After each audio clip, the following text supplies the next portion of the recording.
The other day, I made a video talking about why Norway are not being told by the EU to impose taxes on Chinese EVs. It makes perfect sense why they wouldn't do that, and I actually thought this deserved a second video, just a part two, if you will. So basically, I think there are a couple of reasons why they may not want to do this with the taxes on the EVs from China. Between 2010 to 2016, Norway had a really bad official breakdown in relations with China, basically. So this is likely at the core of their reasoning, I suspect.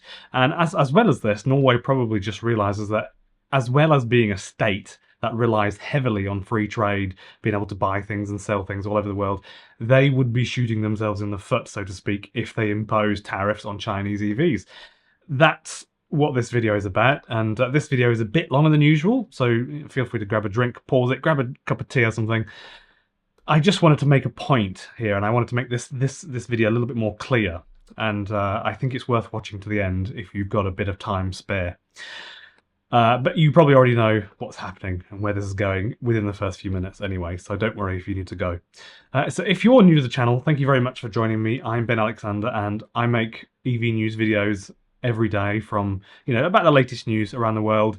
If you're interested in this sort of content and this sort of video, please do consider subscribing, because it would be a tremendous help to me and my channel to make it grow a little bit on YouTube. When you click on subscribe, not only will you probably see my next video, but YouTube also knows that you're probably liking my stuff, and then it will spread it more. So it's just better for me all around. So also feel free to join on Patreon or YouTube memberships to support my work for I think as little as $1 a month, depending on where you are, which type of dollar it is. There will be a few reasons for Norway to not impose these EU China EV taxes. One of the reasons, aside from it simply just not making any logical sense at all, is because 2010, the Nobel Peace Prize was awarded to, and I always have to say something in Chinese in my videos, I think it's Liu Xiaobo, or Liu Xiaobo, a Chinese human rights activist and dissident, while he was in prison. So they gave him the Nobel Peace Prize whilst he was imprisoned, basically. It's a weird thing, but they did that. He was recognized for his long and non-violent struggle for fundamental human rights in China. China just didn't like it, and they, as you may have guessed, about these documentaries about Chinese police stations that are very illegal in cities all over the world, where they make Chinese people do weird things and try and get people that China doesn't like, bring them back so they can put them in prison, stuff like that. This stuff is well documented. It's not my opinion. It's just fact, really. It's all over the internet.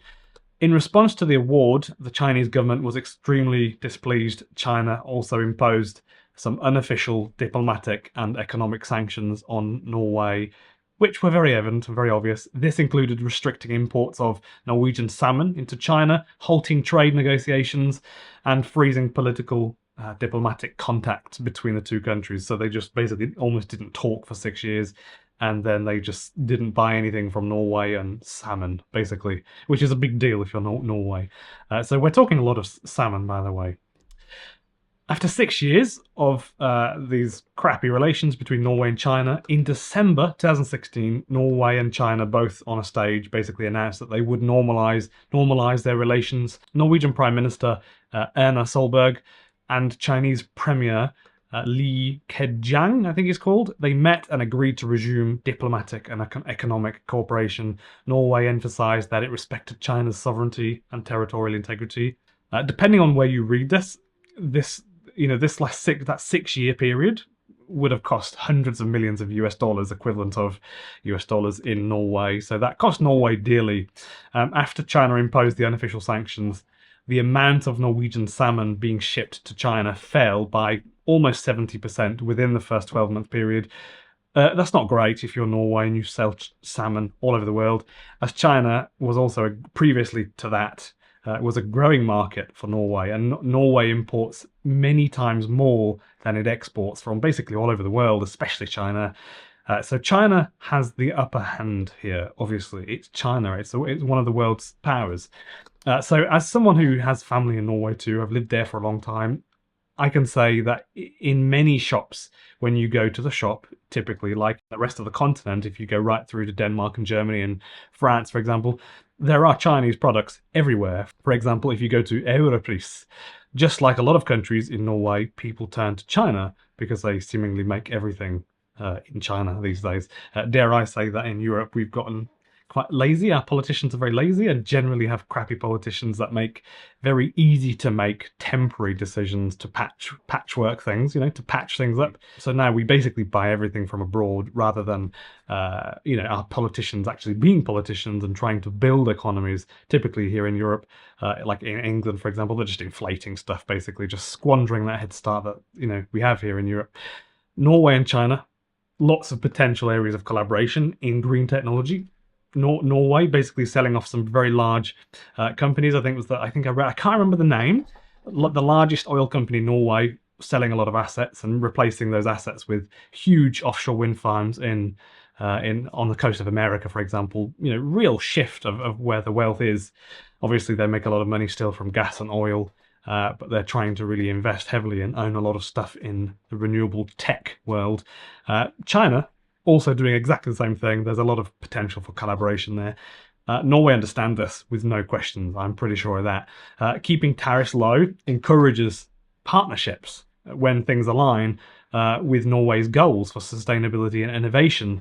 And I suppose their vision for 20 years ahead or 50 years ahead from now, they're still trying to make it so that it would be harder for Norway basically to succeed if they didn't have the US as friends and China as their friends, basically, and if it was the opposite of that, if they actually didn't like Norway.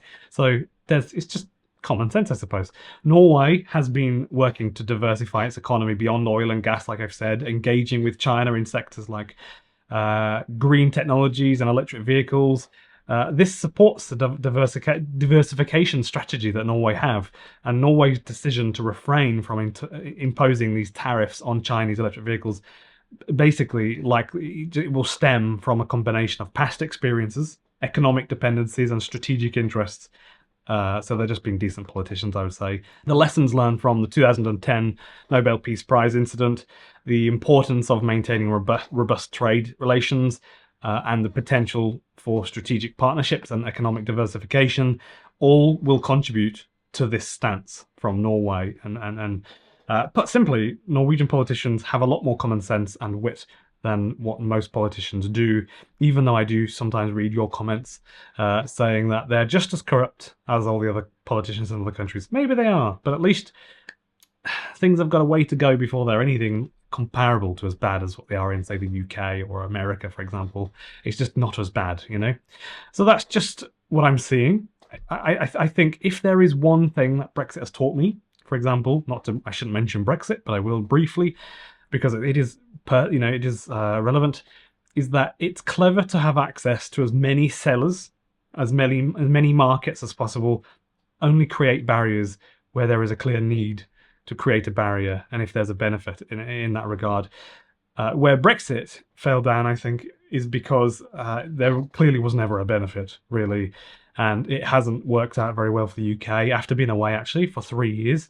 Coming back, I think, was just jaw-dropping for me. I remember feeling very jaw-dropped. The cost of things gone way up, shrinkflation, terrible when it's the craziest thing. If you look at a milkshake that you used to buy 5 years ago, or a Snickers, or a Lion bar, and it used to be, I've got some glue on my desk, it used to be this big, it's now this big. And it's the weirdest thing. It's really weird to think that's a thing they're doing. So they're asking the same money, but making the product 40% smaller. It's weird. It's not just that. I've seen so many empty shelves too. And I remember my mum sending me a couple of pictures over the last 2 years where there were literally whole sections of supermarkets empty of stuff. You only have to look at the data, I think, to see now that most people would vote to go back into the EU.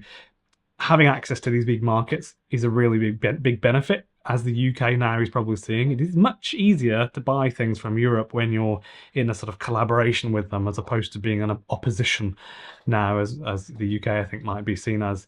I've been around Europe, and it's simply not the same as the UK. Really, if you just go around, just go to Holland, go to Belgium, go to France, go to other places, it's just the problems that are currently existing right now in the UK. It's not the same on continental Europe at all. So I don't think you could say that it is a European-wide thing and it's anything to do with COVID. I wouldn't believe that. And in fact, France just announced that supermarkets have to comply with shrinkflation policies or something. So something to do with if they sell a product where the price and the amount of value that is received is less than it previously was, basically it will be mentioned on the shelf clearly, apparently. I don't know how that will work out, but it's a good thing. Maybe a bit too late to start doing that sort of thing in the UK, because things could not get any smaller, but that's just what's going on. The European single market is very significant for Norway. 700 million people, 700 million people. That you know, to have the ability to trade with those people from Norway, that is a huge deal. There's also another billion people or so in China, and then you've got 350 million people in the US. Having access to these very large markets, really, really, really useful. If Norwegian politicians are doing their job for the people, because they're in power, because the people want these people to be in power, they will make sure they can tap into all of these markets unless there is a good reason, and the numbers show that there's a reason to create a barrier.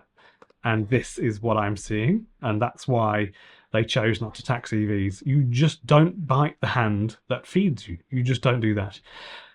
So why should Norway tax EVs? That is a good question. Why should they tax EVs? Feel free to answer that in the comments if you've got an answer to that.